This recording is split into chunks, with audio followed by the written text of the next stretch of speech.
Sim. E como foi o começo do seu ministério? Começou como? Como? Como começou? Quando você era novo? Então, Começou logo no começo da sua fé? Já? Como foi o andar? foi no começo, assim, do meu resgate, né? Que Deus me resgatou numa situação bem complicada, eu estava numa situação da minha vida bem complicada.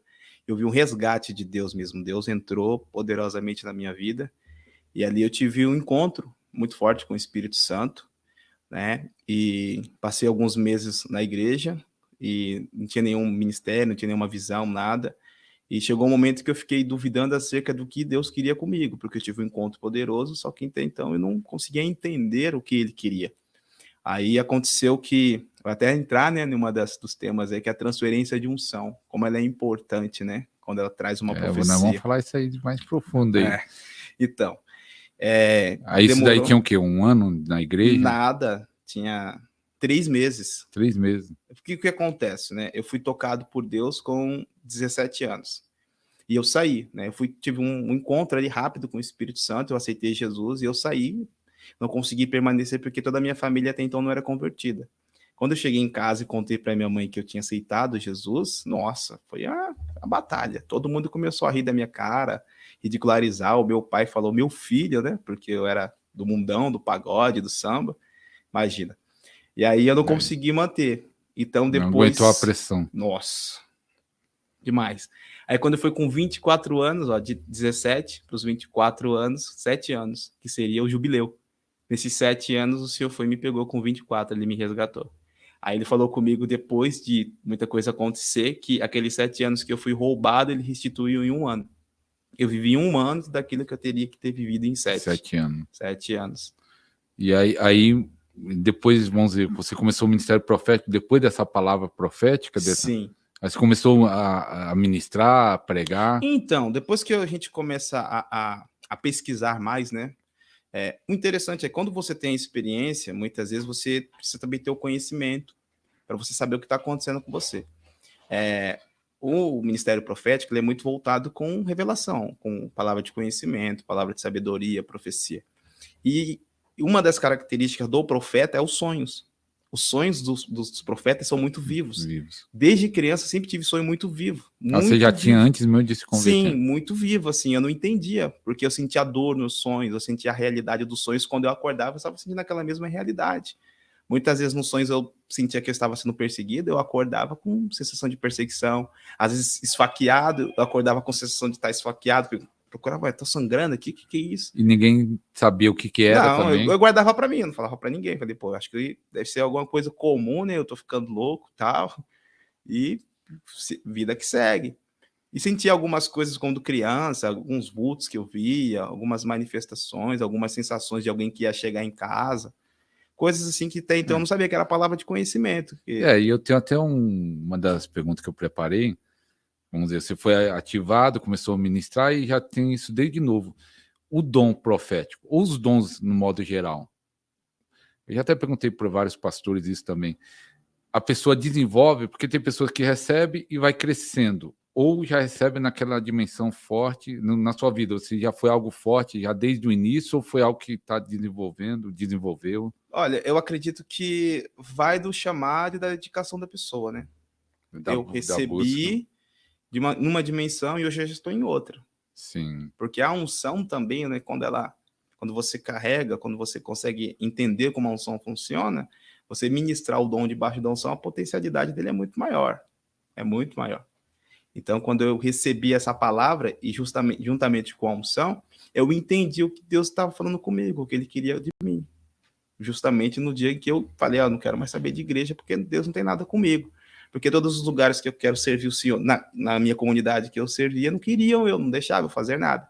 Desde a porta até limpar. Não deixava? Não deixava. Aí você já falava, então não tem nada para mim na obra. Então, o que eu entendi do Espírito quando ele me batizou, eu acho que deve ser coisa da minha cabeça. Porque a minha vida foi assim, né? Antes, quando Deus me resgatou, com 17 anos eu aceitei Jesus, era uma pessoa bem comum, um jovem bem normal. Aí, quando ele foi me resgatar com 24, eu estava terminando a faculdade, estava com a vida totalmente destruída na área emocional, tinha tido alguns relacionamentos que jogaram minha autoestima lá para baixo, e eu comecei a me entregar para as drogas. Eu comecei a usar drogas, coisas que eu não usei desde quando eu nasci até os 20 anos, mais ou menos, nunca tinha colocado droga na minha boca. Mas com 20 começou a usar. comecei a Mas por usar. causa da decepção. Da decepção amorosa. E outra, né? Uma das características das pessoas que usam muito drogas é que elas não se conseguem conversar dentro de casa. Elas não conseguem ser entendidas dentro de casa. Porque a mentalidade de pessoa para pessoa, ela vai mudando de acordo com a região e com a cronologia, né? Ou seja, o tempo que ela está vivendo. Tipo, a cabeça do meu pai é diferente da minha cabeça, porque as experiências que ele teve é diferente das minhas por causa da tecnologia, do avanço. Então é difícil você conseguir fazer-se entendido. Então, para mim, ninguém conseguia entender o que eu estava passando. E quem conseguia entender? Os amigos. E muitas vezes os amigos estava no vício. E você acaba, para você fazer parte daquele meio, você acaba usando também, para você ser aceito. Para ser aceito. Então, que na realidade você quer amor. Essa é a questão, você quer amor. É. E é o amor ali que você recebe aquela atenção, aquela conversa, coisa que você não tem dentro de casa, então você acaba usando para ser aceito. E quando você foi liberto, e nessa última vez, vamos dizer, 17 você não aguentou a pressão, quando você se converteu com 24, Sim. teve pressão também da família? Não, olha só que coisa interessante. Deus já estava trabalhando no coração de todos, a grande maioria já era cristão. Já só era? eu que não era. Aí você que ficou por último. Fiquei depois. por último. Você foi o primeiro, depois ficou quase por último. Fiquei quase por último. E é interessante que eu pensei assim, né? Depois quando Deus me resgatou, a minha irmã, que é mais velha do que eu, pensei, ela que deve ser a coluna da casa, né? Deus que vai usar ela agora para abençoar a nossa vida. E não, Deus levantou eu.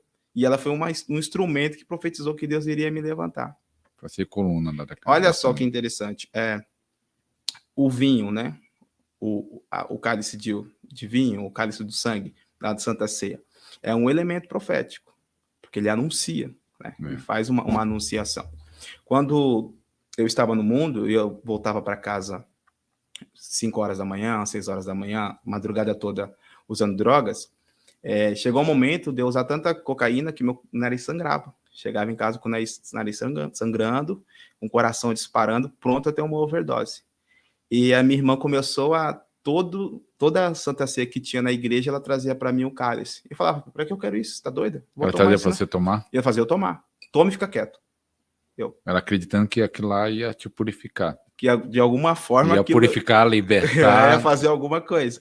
E quando eu comecei a tomar esse cálice, é interessante que eu terminava de usar drogas no caminho de eu voltar para casa, dentro dos ônibus aqui em São Bernardo, tudo que eu estudava na faculdade aqui em São Bernardo, eu chorava, eu vinha chorando. Chegava em casa chorando que nem um maluco. Chorava assim de soluçar. E no caminho eu falava assim comigo, bem, se Deus existe, porque para mim, né, para você ver o esfriamento, se Deus existe, na hora que eu chegar em casa, a minha irmã, ela vai descer do quarto dela, vai me abraçar e vai falar aquelas línguas lá que ela fala. Pastor, por Deus do céu, era eu chegar em casa, ela saía do quarto dela, ela descia as escadas, ela vinha me abraçar e falava em línguas. Isso já é uma confirmação. Falava se Deus tem alguma coisa comigo, se ele pode me libertar, porque eu não estava aguentando mais. Estava estourado, realmente. Querendo ser livre e não conseguindo mais. Não conseguia, estava com uma depressão, não estava fechado para qualquer tipo de relacionamento. E quando você começou o ministério, você disse que recebeu essa transferência, 3 meses depois foi liberto dos vícios, de tudo, e houve luta nesse meio do caminho, ou oposição? Então, eu acredito, como diz oposição a palavra, né? da igreja, do ministério? Da igreja, sim. Porque você disse que não queria deixar você fazer nada. Da igreja, sim. Porque quando eu fui batizado do Espírito Santo, eu já estava chorando nesse processo de choro, de quebrantamento, né? Da graça, querendo ser livre. De ser livre. E eu comecei a entender que que Deus estava me chamando, que Deus tinha alguma coisa. Que para mim, o meu Deus era meio que agnóstico. Tipo, ele era uma força que não estava nem aí para mim, e que ele no mundo dele e eu no meu mundo. Tipo, a gente não se batia muito bem. Por causa dos sofrimentos da vida, né? A gente não acreditando muito. Ainda mais que eu era darwinista, para você ter uma ideia. Meu cunhado foi tentar me evangelizar e ele não tinha um conhecimento para poder me confrontar. Eu confrontei ele com a teoria da evolução e ele ficou muito bravo comigo, porque ele não conseguiu desconstruir aquela minha narrativa.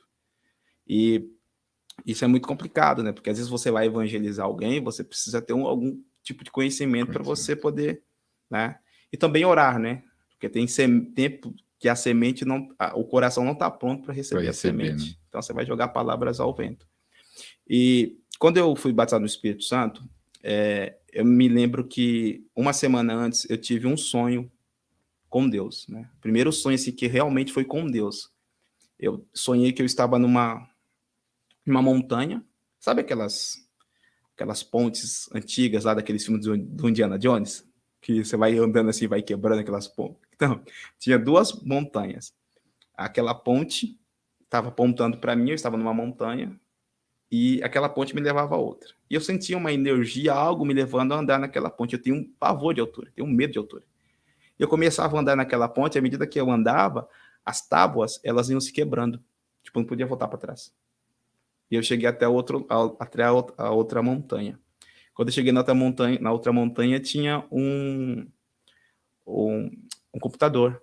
Naquele tempo ainda, um computador de tubo ainda, pra você ter uma ideia. E eu olhei pro computador assim, e estava aberto o MSN. Você vê como é coisa antiga. Hoje ninguém usa MSN, né? O MSN. E no MSN eu vi que tinha alguém teclando. Eu cheguei perto assim do MSN. Aí falou meu nome, né? Clautiego. Digitou. Eu te conheço. Aí eu fiquei assustado no sonho. Falei assim, como assim? Você me conhece? Porque MSN não tem como você me conhecer.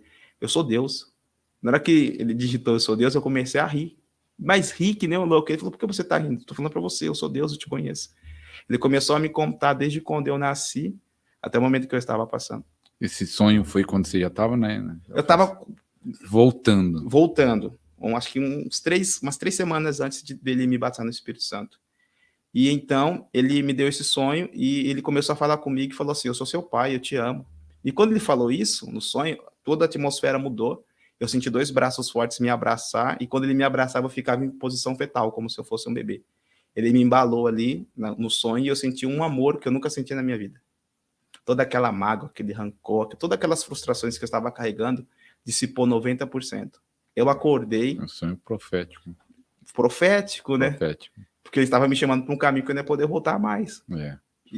Caindo, não tem volta. Não tem volta. E aí eu acordei e falei assim, poxa, Deus é real, Deus quer alguma coisa comigo. Como é que eu vou atender esse chamado de Deus? Até então, aí passou 3 semanas, eu estava procurando emprego, eu nunca tinha orado na minha vida, nunca falar com Deus assim, em oração, com fé, não, só rezas religiosas, mas orar, falar com Deus, crendo que Ele está ouvindo, não. Eu lembro que numa madrugada eu perdi o sono, eu ainda fumava, tal, até na época. Eu perdi o sono na madrugada, pastor. E aí eu coloquei o joelho no chão. Tudo nesse processo, pela primeira vez na minha vida, eu senti que tinha alguém ouvindo minha oração. Alguém do meu lado. Já estava trabalhar de Deus agindo.